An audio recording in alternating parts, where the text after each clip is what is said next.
Ibiza Jet 2 holiday. It was a crisp autumn evening when Sarah checked into the Grand Majestic Hotel. Nestled in the heart of the city, it was a place of opulent history, but tonight, it held a secret. Sarah, a travel blogger known for her impeccable taste, was there for a sponsored stay. The photo she'd post would showcase luxury, but the story she'd uncover was far from glamorous. Room. The Windsor Suite was a masterpiece of classic design. A four-poster bed, antique furniture, and a balcony with a breathtaking city view. Everything was perfect. Also, it seemed, the first sign something was amiss came late that night. A faint, rhythmic tapping from behind the wall. Tap, tap. She dismissed it as the old building settling.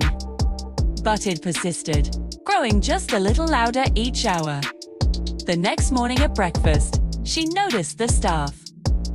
Their smiles were professional, but their eyes darted nervously. She overheard a hushed conversation between two waiters about Suite 303. A guest had checked out abruptly, leaving behind a single, mud-stained glove. Strange, but not alarming. Until she returned to her room. On her pristine white duvet lay a single, mud-stained glove. Identical to the one described, it hadn't been there when she left. A cold dread washed over her. This wasn't a coincidence. She called the front desk.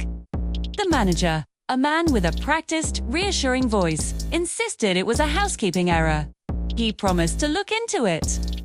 The tapping from the walls started again, this time more insistent. Driven by a mix of fear and journalistic curiosity, Sarah decided to investigate.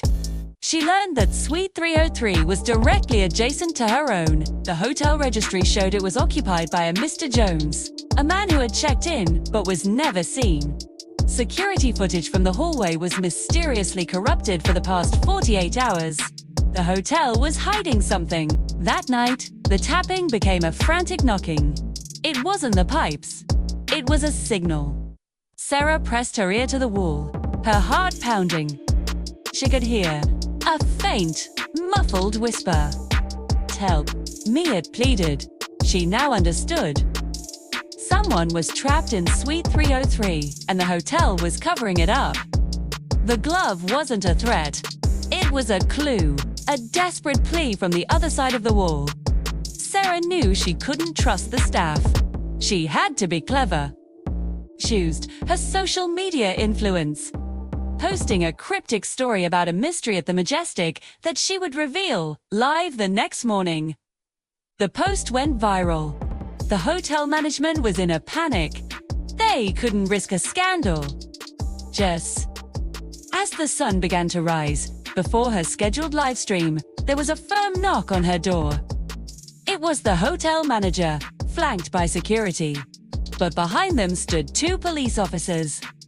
Her anonymous tip had brought them here. They had a warrant for Suite 303. The manager's face was pale. The game was up. Slew. The police opened the door to 303 and found not a guest, but a hidden passage behind a false wall, leading to a forgotten service corridor. The tapping had come from a rival hotelier, who had been investigating the Majestic's financial wrongdoings and had been discovered and locked away. He was weak, but alive. The Grand Majestic's perfect facade had finally crumbled, all thanks to a blogger who listened when the walls started talking. Thanks for watching. It just goes to show, you never know what secrets are hiding in plain sight. If you enjoyed this story, don't forget to hit that like button and subscribe for more mysteries. See you next time.